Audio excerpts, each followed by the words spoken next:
नमस्कार। भारत मौसम विज्ञान विभाग के दैनिक मौसम परिचर्चा में आप सबका स्वागत है। आज 20 फरवरी 2026 का दिन है। मुख्य बिंदुओं की बात करें तो अभी एक दक्षिणी पूर्वी बंगाल की खाड़ी में एक सिनोप्टिक सिस्टम है, साइक्लोन सर्कुलेशन है। इसके अलावा एक दक्षिणी पूर्वी जो बंगाल की खाड़ी है वहाँ पर भी एक साइक्लोन सर्कुलेशन है। इन सब सिस्टम्स के प्रभाव में 21 और 22 तारीख को दक्षिणी तमिलनाडु और दक्षिणी केरला में भारी वर्षा होने की संभावना है। इसके अलावा उत्तर पश्चिम भारत खासतौर से मैदानी क्षेत्रों में धीरे धीरे 2 से 4 डिग्री सेल्सियस की बढ़ोतरी अधिकतम तापमान में होने की संभावना आने वाले 7 दिनों में बन रही है। अगर हम बात करें ऑब्जर्व्ड वेदर की तो कोई खास वर्षा भारत के ज़्यादातर क्षेत्रों में कहीं पर भी देखने को नहीं मिली है। लेकिन अगर हम बात करें घने कोहरे की तो सुबह के टाइम पे बहुत ही कम समय के लिए पूर्वी उत्तर प्रदेश में कुशीनगर में वेरी डेंस फॉग यानी अति घना कोहरा 0 मीटर विजिबिलिटी और पंजाब हरियाणा में डेंस फॉग घना कोहरा 50 से 100 मीटर विजिबिलिटी देखने को मिली है। अगर हम बात करें पिछले 24 घंटे के अधिकतम तापमान की तो वो अभी सामान्य से काफ़ी ज़्यादा 3 से 5 डिग्री सेल्सियस ज़्यादा जम्मू कश्मीर, हिमाचल प्रदेश, पंजाब, हरियाणा, चंडीगढ़, दिल्ली, उत्तर प्रदेश, बिहार, नागालैंड, मणिपुर, मिजोरम, त्रिपुरा, कुल मिला के उत्तर भारत में अधिकतम तापमान अभी सामान्य से 3 से 5 डिग्री सेल्सियस ज़्यादा है, खासतौर से जो पहाड़ के क्षेत्र हैं वहाँ पर। इसके अलावा पश्चिमी राजस्थान, विदर्भ, झारखंड, गंगे पश्चिम बंगाल, छत्तीसगढ़, गुजरात में भी टेम्परेचर जो है 2 से 3 डिग्री सेल्सियस सामान्य से ज़्यादा बने हुए। बाकी क्षेत्रों में खासतौर से दक्षिण पूर्वी भारत आदि में टेम्परेचर सामान्य उसके आसपास बने हुए हैं। सबसे ज़्यादा टेम्परेचर कल 37 degree Celsius 37 degree Celsius Kottayam Kerala में दर्ज किया गया। वहीं निम्न तापमान की बात करें तो वो भी सामान्य से ज़्यादा है, 1 से 3 डिग्री सेल्सियस ज़्यादा हिमाचल प्रदेश, हरियाणा, उत्तर प्रदेश, पश्चिमी राजस्थान, मध्य प्रदेश, बिहार आदि में बने हुए हैं। इसके अलावा महाराष्ट्र और गुजरात, उड़ीसा, केरला में भी टेम्परेचर सामान्य से निम्न तापमान सामान्य से ज़्यादा बने हुए हैं। अगर हम बात करें सबसे कम तापमान की तो 8.5 डिग्री सेल्सियस जो है 8.5 डिग्री सेल्सियस नारनौल हरियाणा में मैदानी क्षेत्रों में दर्ज किया गया। अगर हम बात करें सिनोप्टिक स्थितियों की तो हमारे पास कल एक लो प्रेशर था जो अभी कमजोर हो गया। हालांकि उसका बचा हुआ साइक्लोन सर्कुलेशन भूमध्य सागर और उससे सटा हुआ जो दक्षिणी पूर्वी बंगाल की दक्षिणी पश्चिमी जो बंगाल की खाड़ी है वहाँ पर बना हुआ है और ये धीरे धीरे जो है पश्चिम उत्तर पश्चिम दिशा में श्रीलंका की तरफ गति करेगा आने वाले 24 घंटे में।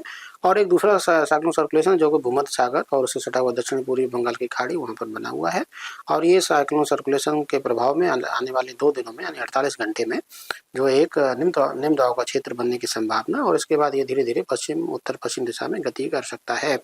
इसके अलावा एक पश्चिम विक्षोभ है जो कि ट्रफ के रूप में देखा जा रहा है खासतौर से गुजरात से लेकर के मध्य उत्तर प्रदेश के क्षेत्रों में। इसके अलावा एक ट्रफ लाइन दक्षिणी पूर्वी भारत खासतौर से जो दक्षिणी पूर्वी बंगाल की खाड़ी वहाँ से लेकर लक्षद्वीप एरिया तक निम्न क्षोभ मंडल में बनी हुई है। अगर हम बात करें बाकी के सिस्टम तो पश्चिम विक्षोभ एक नया पश्चिम विक्षोभ 22 तारीख से पश्चिम वाले क्षेत्र को प्रभावित कर सकता है। अगर निम्न तापमान के पूर्वानुमान की बात करें तो निम्न तापमान महाराष्ट्र में उसमें कोई खास बदलाव 4 दिनों में नहीं दिखाई देता, परंतु उसके बाद वहाँ पर 2 से 4 डिग्री सेल्सियस की गिरावट होने की संभावना है।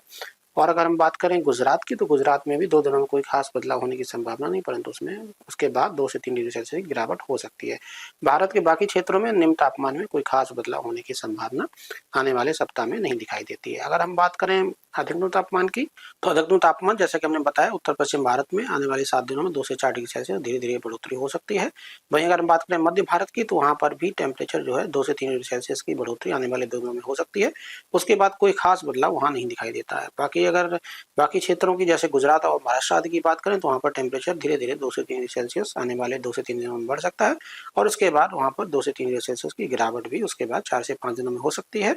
और अगर हम बात करें आने वाले 7 दिनों की चेतावनियों तो कोई खास चेतावनी अभी भारत के लिए नहीं है सिवाय आज डे 1 की बात करें 20 तारीख की तो थंडरस्टॉर्म के साथ दक्षिणी केरला और उसके आसपास के क्षेत्रों में हल्के से मध्यम स्तर की वर्षा हो सकती है और निकोबार और अंडमान द्वीप समूह में भी जो है हल्के से मध्यम स्तर की वर्षा तेज हवाओं के झोंकों के साथ होने की संभावना है।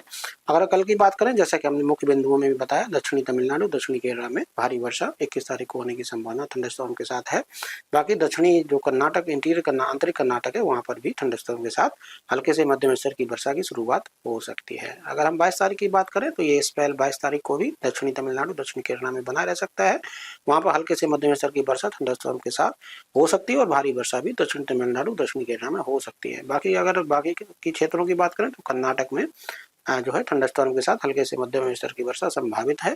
उत्तराखंड में भी जो है एक नया पश्चिमी विक्षोभ जैसे कि हमने बताया 22 तारीख से प्रभावित करेगा। उसके प्रभाव में उत्तराखंड में थंडरस्टॉर्म के साथ हल्के से मध्यम स्तर की वर्षा होने की संभावना है। 23 तारीख को पूर्वी भारत खासतौर से उड़ीसा और मध्य भारत, विदर्भ और छत्तीसगढ़ में थंडरस्टॉर्म होने की संभावना है। कर्नाटक, केरला में भी थंडरस्टॉर्म हो सकते हैं। 24 तारीख को स्पेल छत्तीसगढ़, उड़ीसा में बना रहेगा और कर्नाटक में भी थंडरस्टॉर्म जारी रह सकते हैं।